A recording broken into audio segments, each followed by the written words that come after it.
Manuel Adorni, el flamante ¿Cómo andás, jefe Edu? de gabinete de ministros. Jamás soñé que iba a decir o que iba a hacer esta presentación. Bueno, para el que no lo sabe, hemos trabajado juntos. Hemos sido compañeros de trabajo durante Fuiste mi mucho jefe. tiempo. Jefe, no. Bueno, eras el Era el conductor, yo conductor del era programa. un mero columnista. Eh, Bueno, pero un columnista. bueno. Bueno, indudablemente, muy bueno. Viaje del presidente, 5 y 6 a los Estados Unidos. ¿A Sí. qué? ¿A qué va? Bueno, va a un foro, va a una reunión con empresarios, va a... también después tiene otra charla en otro encuentro ese mismo 6. En realidad viaja el 5, pero las actividades las tiene el 6. Son todas el 6, ok. Después entiendo que viaja, ahora busco si tengo la agenda, creo que después viaja a Nueva York y después va a la Asunción. No es solamente a la Florida. No, es Ok. una agenda que termina en... Ok. Espera, porque... ¿Va a la para asunción darte del presidente de Bolivia? Dame un segundo que mira, en vivo y en directo te leo la agenda. Total, tenemos tiempo, ¿no? Sí, total. No te hagas ningún problema. Dame un segundo. Ahí está. Bueno, no la tengo. Pensé que la tenía y no la tengo. Pero Y va a la Asunción, sí. Pero va a Miami, de Miami a Nueva York y de Nueva York a Bolivia. Sí, las agendas no, la agenda del presidente no está cerrada, Ok. por eso siempre lo aclaraba en conferencia de prensa, siempre la damos a conocer el mismo día del viaje, un día antes, porque siempre hay alguna reconfiguración, pero en principio sí, va a la Asunción en Bolivia. ¿Cómo le cayó que el Y expresidente... perdón, y el sábado regresa a Argentina. ¿Cómo le cayó que el expresidente Macri haya dicho que usted es un hombre sin experiencia para el cargo? Bueno, el presidente Milei era un hombre sin experiencia también para el cargo de presidente, ¿no? Y también no tenía experiencia cuando se lo votó como diputado. Son apreciaciones, a mí me da mucha pena porque creo que un expresidente, y lo digo para todos los expresidentes, tienen que construir y tienen que apoyar, más que el armado del gabinete, como él bien sabe, depende del presidente de la nación. Él también lo sufrió como presidente. Bueno, y él eligió cuál fue el gabinete que lo quiso acompañar durante los 4 años, eligió en su momento como jefe de gabinete a Marcos Peña. Incluso entiendo que tenía muchas críticas por la elección en su momento de Marcos Peña. A mí me dio pena en lo personal, primero porque las pocas veces que me lo he cruzado siempre ha tenido fue muy gratificante para mí, que él siempre valoraba mi trabajo. Yo estos 2 años tuve mucha gestión. De hecho, una área de las que más se achicó en el Estado y de la que más eficiente se hizo fue precisamente la Secretaría de Comunicación, que era un desastre en la época de Alberto. Pero bueno, le tomo el desafío al presidente Macri.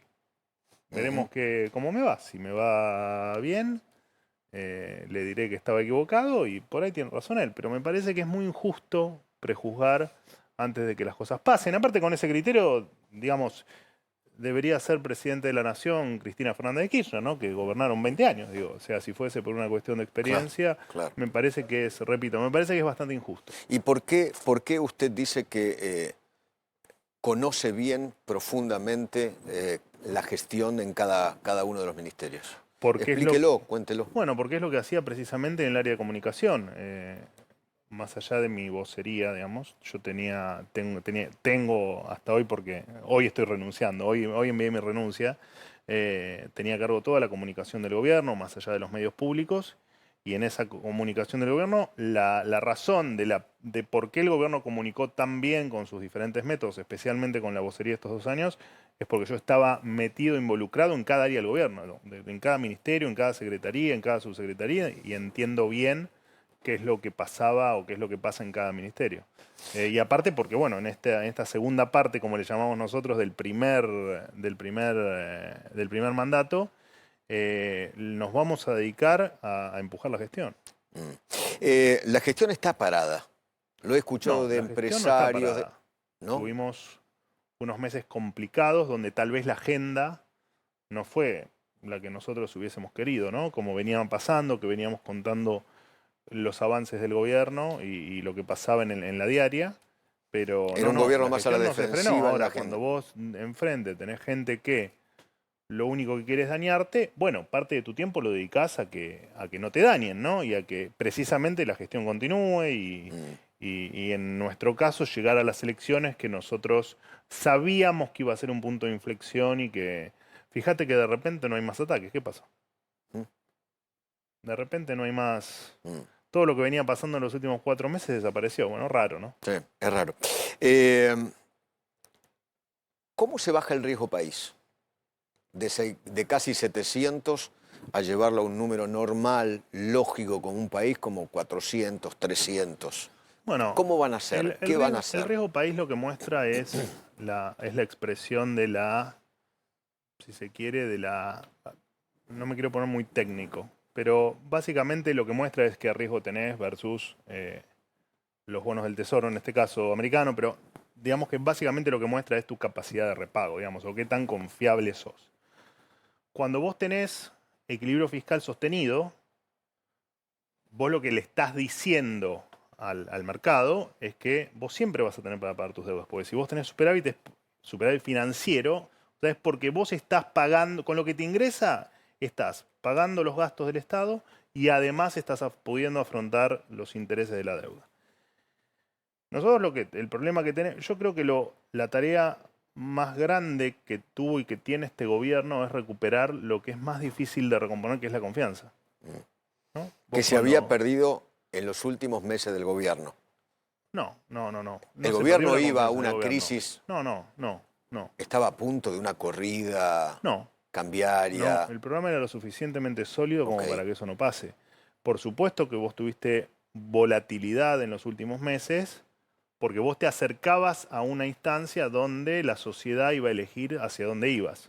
Si ibas al camino cubano, digamos, o venezolano, o si, a pesar de las dificultades, seguías transitando un camino hacia la normalidad. Y en ese temor, y en virtud de los múltiples ataques que recibimos, es razonable que cuando vos ves un país que estaba ante una remota posibilidad de que la gente mire por el retrovisor y decida volver hacia el horror, bueno, es lógico que vos tengas volatilidad en los mercados, que tengas problemas con el riesgo país, que tengas problemas con el tipo de cambio, y es lógico también en una Argentina donde se le ha estafado a la gente en un sinfín de oportunidades, que ante ese riesgo mucha gente haya querido resguardarse en gente dólar. Común, el minorista. O que hayas dicho vos como, no sé, como si sos almacenero, que hayas dicho, y bueno, yo la verdad es que quiero guardarme la plata y no comprar latas de tomate ni paquetes de fideo porque realmente temo a lo que pueda pasar.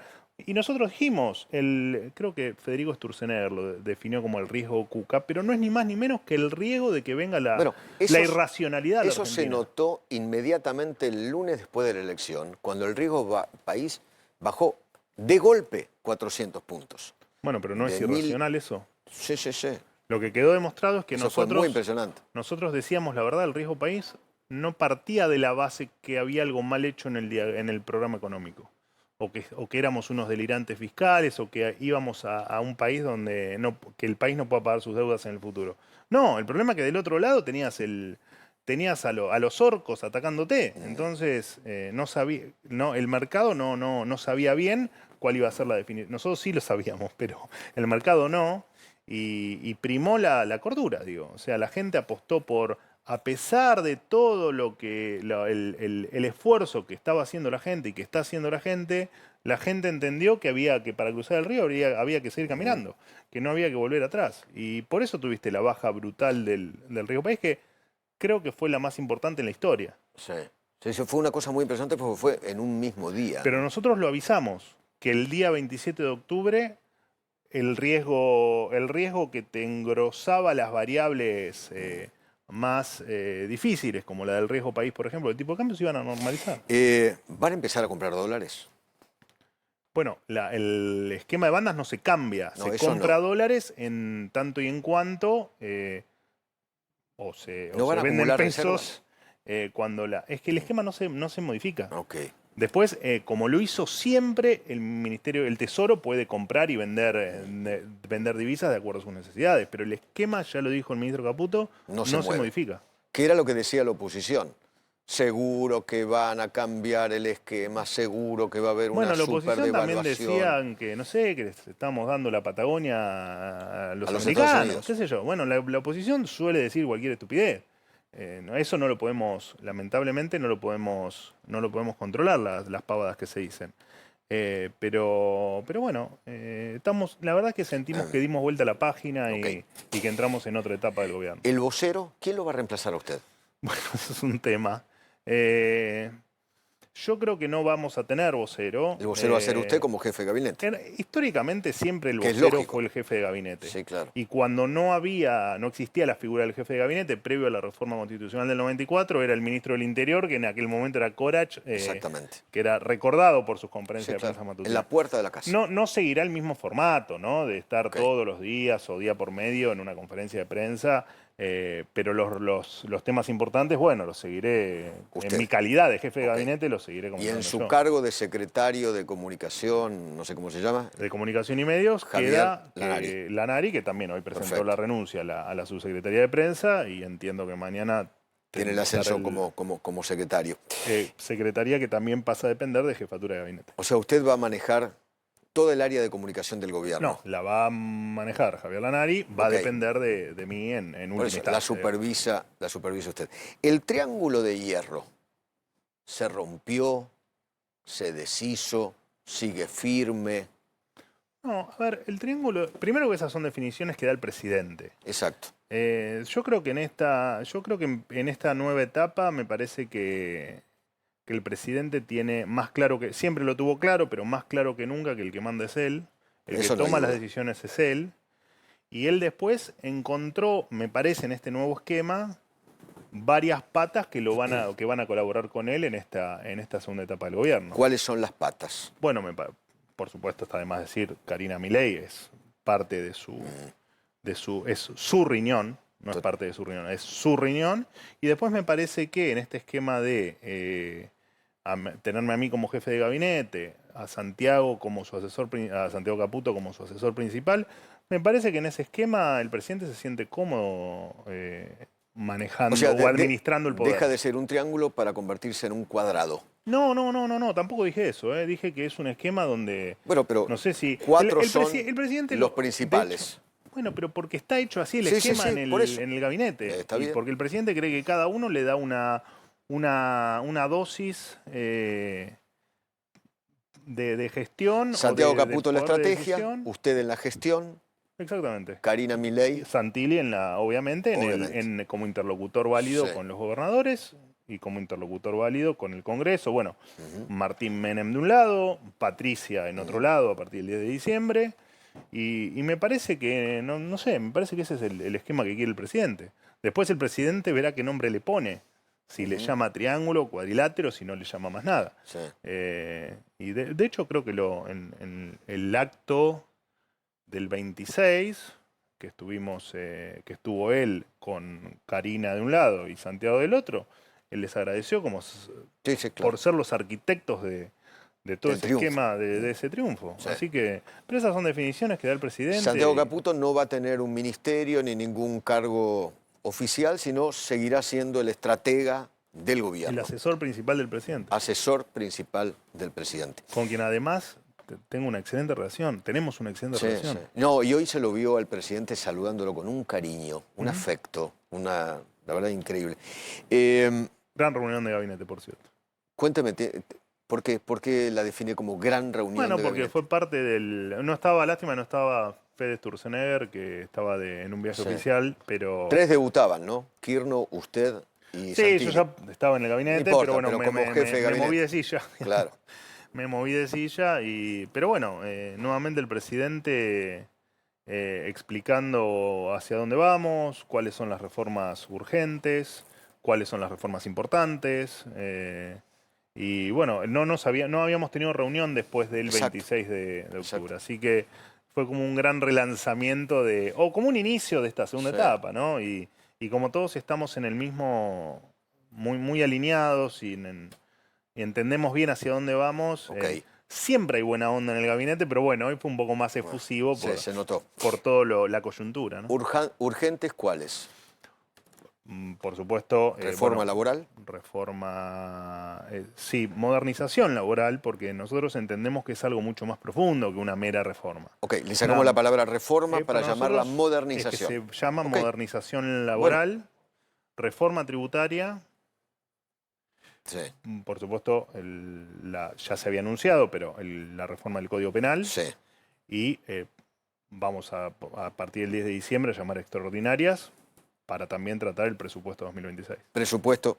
Esta vez sí al gobierno le interesa el presupuesto porque dio la sensación que las últimas veces no había mucho impulso del gobierno. Siempre hubo impulso del gobierno y estamos cada año que pasa más interesados porque para nosotros es el presupuesto, para que la gente entienda, para quien no está muy metido en estos temas, es la hoja de ruta de un gobierno. Sin duda. Es en qué se va a gastar, cómo se va a financiar y en cuáles son las políticas públicas que va a llevar adelante el gobierno. Pero daba la sensación que el presidente se sentía cómodo con el del 23. Este es un presidente que no se siente cómodo con nada que escape a la institucionalidad. Okay. Y no tener presupuesto no es parte de la institucionalidad. Okay. Por supuesto que si no tenemos presupuesto, como nos pasó este tiempo, vamos a defender la base que es el equilibrio fiscal y gastar lo menos posible y achicar lo que más podamos la carga impositiva para los argentinos. Ahora, dicho esto, sí, estamos sumamente interesados en que el presupuesto se apruebe. Están mucho más tranquilos con 87 propios, que es 1/3 en la Cámara de Diputados. ¿Se sienten más cómodos? Bueno, más diputados tenés, más cómodo estás. Sí. Porque es más pero fácil llegar el tercio ese o estás más cerca de llegar a los acuerdos. Le asegura por lo menos dos cosas. Uno, el tema de los vetos. Dos, el juicio político. Bueno, está bien, el juicio político es más una fantasía que otra cosa. Digo, no hay razones razonables, valga la redundancia, como para que eso ocurra. Pero al margen de eso, sí creo que es muy importante que no tengan la herramienta del piedrazo legislativo. Claro. Que es lo que sufrimos. Sufrimos 14 toneladas de piedras legislativas. Y eso sí, se terminó en estos últimos 4 meses. Sí. Sí, lo único que les interesaba era romper lo que sabían perfectamente que era el éxito o la columna vertebral del programa, que era el equilibrio fiscal. Lo único que apuntaban eran a eso. Pues no les importó otra cosa, ¿eh? Solo apuntaban a romper. Bueno, no pudieron. Ahora, obviamente, no van a intentarlo. Porque va a pasar eso. Como no, ahora efectivamente saben que no van a poder, no van a, ni van a perder tiempo en eso. ¿Le robaron 7 legisladores al PRO? No, nosotros no le robamos nada a nadie. Si querés seguir hacia el norte que tiene el presidente, sos bienvenido. Y creo que ¿Esos 7 se van a afiliar a la Libertad Avanza? No lo sé. No tengo ni idea, un tema partidario. ¿Han decidido? A Dios gracias, no me meto. No se meten, en esa cuestión no se meten. Partidario no. ¿Eso lo maneja quién? Martín Menem, Lule Menem y Karina Milei. La gente que está en el partido. Es ajeno incluso a mis opiniones. No. De todas maneras, nadie que no comparta las ideas de la libertad puede pertenecer a este espacio. Podemos tener matices, diferencias, pero hay algunas bases que ¿Cunio Libarona sigue en el gabinete? ¿Va a seguir? Cunio Libarona va a seguir en el gabinete. Está totalmente confirmado. Sí. Ok. Lo que digo siempre, después el presidente día a día va tomando las decisiones. Obviamente. De hecho, hoy estuvo en el gabinete. Sí, lo vimos. Que me pidió disculpas porque no voy a ir a la jura porque, bueno, tiene que hacerse una pequeña intervención. En la rodilla, ¿no? Tiene un problema sí. En la rodilla que lo tiene a mal traer hace tiempo. Así que, bueno, ¿no? Le dije, lo lamento en el alma por el afecto que le tengo, me hubiese gustado que esté, pero bueno. ¿La segunda de Petri va a ser la ministra? Es una decisión que va a tomar el presidente. El presidente. Entonces lo mismo y pasa... y va a ser para... Sí, Petri se va a quedar, por supuesto, hasta el 10 de diciembre. Lo mismo que Patricia Bullrich. Lo mismo que Patricia Bullrich. Sí. Mariel, ¿querés preguntarle algo al jefe de gabinete? Sí, no, quería por un lado confirmar una información. Mañana el presidente va a recibir a los diputados y senadores electos por la Libertad Avanza. No lo tengo en la agenda, pero eso no implica que no lo haga. No lo sé. No tengo la agenda del presidente el día de mañana. Ok, y sobre el tema parlamentario, porque tenía que ver con eso, si ustedes creen que van a poder consolidar una mayoría de 129 que no solo va a requerir los Libertad Avanza puros, sino los del PRO, que eso daría unos 104, sino esos 25 que faltarían. ¿De qué sectores, de qué bloques imaginan que pueden lograr consensos para tener la mayoría necesaria para aprobar estas reformas que quiere impulsar en esta segunda etapa el presidente? Mira, yo te respondo, pero al revés de cómo vos hiciste la pregunta. El otro día en la reunión de gobernadores, el día jueves, fue muy satisfactorio, al menos para mí y creo que para el resto del gabinete, ver lo receptivo que fueron todos en la reunión y lo conformes que estaban con el tipo de reformas que planteábamos. Así que entendemos que esas mayorías van a estar, porque proponemos modificar un esquema laboral que tiene 80 años y que dejó al 50% de la gente en la informalidad, o sea, dejó un 50% de los argentinos que trabajan sin derechos, porque está claro que necesitamos un cambio en las penas, digo, y una reforma del Código Penal. ¿Hace cuánto que lo venimos hablando? Años y años, que alguien que mata no puede al otro día estar libre. Desde la década del 90. Sí, de hecho nosotros lo tratábamos en la radio, Sí, y totalmente. es eterno. Así que no, y está claro que el esquema tributario argentino está obsoleto y es una carga para el sector privado asfixiante. Entonces, no veo por qué no puedan encontrarse los números para efectivamente, habiendo un gran sector de la política de acuerdo, para que no se llegue a conseguir las reformas. Sí. Veo que le dicen que usted es testimonial, ¿no? Sí. Bueno, no entienden el concepto de testimonial. Testimonial es todo, que de hecho ser testimonial es una estafa al electorado, y es algo a lo que ninguno de nosotros nos hubiésemos prestado jamás. Testimonial es el que asume ya sabiendo que no va, que se presenta una candidatura o un cargo sabiendo que no va a asumir. Sí. Y no fue el caso Los nuestro. intendentes, por ejemplo, el 7S, que fueron realmente testimoniales, que Bueno, no pero iban a alargar el sillón que tenían. de hecho lo dijeron. Sí. Lo dijeron. De hecho, yo no solo que iba a asumir, sino que además estaba trabajando bastante fuerte en proyectos de ley ya tenía 66 proyectos de ley. ¿Sobre qué? ¿Proyectos de Había qué? de todo. Estaba trabajando, por ejemplo, sobre la privatización del canal de la ciudad. Bueno, había rebajas impositivas, que de hecho los proyectos los voy a materializar porque se los voy a ceder, por supuesto, a algún otro legislador. Entiendo que a Pilar Ramírez para que los impulse. Pero venía trabajando fuertemente en eso, pero el presidente de la Nación, yo siempre dije, voy a estar donde el presidente me necesite. Bueno, no pensé que tan rápido me iba a requerir para un lugar, y al presidente, yo siempre dije, yo estoy acá. Eso le ha pasado prácticamente a todos los presidentes que en un determinado momento han necesitado de algún diputado o algún senador para llevarlo o algún legislador para llevarlo al gabinete.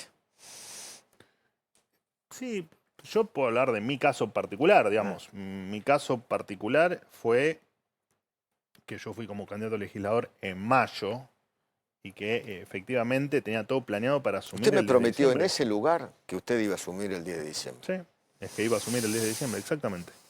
Pero también te dije en esa misma charla, como le dije a todo el mundo, porque siempre me preguntaban, bueno, y después, entonces siempre la respuesta es, bueno, y si después el presidente me necesitaba para algo, por supuesto que, bueno, hoy la necesidad del presidente es que sea el jefe de gabinete de ministros. Y yo me debo a lo que me pide el presidente, porque el presidente, detrás del presidente está el mandato popular, está por lo que la gente lo votó al presidente. Entonces, si el presidente considera que tengo que ocupar este cargo, yo me debo a lo que el presidente requiere, porque el presidente tiene que cumplir con lo que le pide la gente.